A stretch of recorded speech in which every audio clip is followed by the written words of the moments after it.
अभी अभी ब्रेसेस लगवाए हैं और अपने डाउट्स क्लियर करने के लिए आप गूगल कर रहे हैं। सबसे कॉमन क्वेश्चन जो लोग गूगल करते हैं वो ये है कि ब्रेसेस लगाने के बाद कितने दिन आपको डिस्कम्फर्ट या पेन होता है। आप ये बात हमेशा याद रखिए कि आपको पेन कभी भी नहीं होता, ये हमेशा डिस्कम्फर्ट ही होता है। ये डिस्कम्फर्ट आपका मोस्टली 2 से 3 दिन तक रहता है, जो gradually by the end of the week तक पूरा का पूरा ठीक हो जाता है और बॉडी अडैप्ट कर लेती है, नॉर्मल जैसा लगता है सब कुछ। दूसरा क्वेश्चन होता है कि आपको क्या खाना है और कैसे खाना है।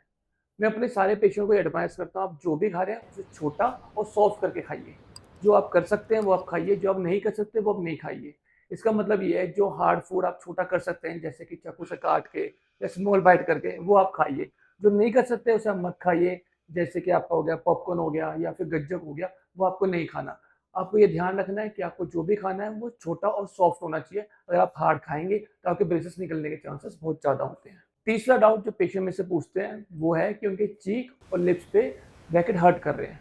आप ये समझिए कि जो आपके ब्रेसेस है वो आपके टीथ पे लगाए गए हैं और आपके जो चीक और लिप्स है वो आपके ब्रैकेट और टीथ के ऊपर रेस्ट कर रहे हैं। तो यूजुअली है कि जब भी आपके लिप्स ब्रैकेट के ऊपर रफ सरफेस होती है उसके ऊपर रब करते हैं तो वो थोड़ा बहुत हर्ट करता है।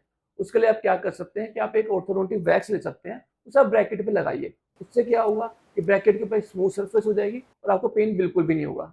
और जो भी आपको ये रफनेस फील हो रही है ये मोस्टली 15 दिन 20 दिन या महीने के अंदर ठीक अपने आप ही हो जाता है। उसके बाद आपको वैक्स की भी जरूरत नहीं पड़ती। पेशेंट का एक और इम्पोर्टेंट डाउट होता है कि उसके दांत हिल रहे हैं ट्रीटमेंट के दौरान। देखिए, तो ट्रीटमेंट का पूरा ऑब्जेक्टिव यही है कि आपके टीथ को एक पोजीशन से दूसरे पोजीशन में लेके आना। तो इस पूरे प्रोसेस में आपके टीथ थोड़े बहुत मूवेबल होते हैं और ये बिल्कुल नॉर्मल है। आपको डरना और पैनिक की कोई भी जरूरत नहीं है। जैसे ही आपका ट्रीटमेंट खत्म होता है और फाइनल पोजीशन आपकी हो जाती है, उसके बाद आपके टीथ उस पोजीशन पे ऑटोमेटिकली अडेप्ट हो जाते हैं और वहाँ पे बिल्कुल फर्म हो जाते हैं, वो फ्यूचर में कभी नहीं हिलते। अब सबसे इम्पोर्टेंट डिसीजन है जिस पे हमारा सारा ट्रीटमेंट डिपेंड करता है, वो ये है कि पेशेंट के माइंड में होता है कि ट्रीटमेंट चलेगा कितने टाइम। देखिए, normally treatment person to person और ट्रीटमेंट टू ट्रीटमेंट होता है, ऐसा कोई डिफाइंड टाइम नहीं है। पर अगर आप फिर भी थोड़ा बहुत जानना चाहते हैं तो आप ये समझिए कि जो नॉन एक्सट्रैक्शन केसेस हैं वो नॉर्मली 1 साल के आसपास चलते हैं और जो अभी आपके एक्सट्रैक्शन वाले केसेस है वो 1.5 से 2 साल के अंदर अंदर खत्म हो जाते हैं इजिली।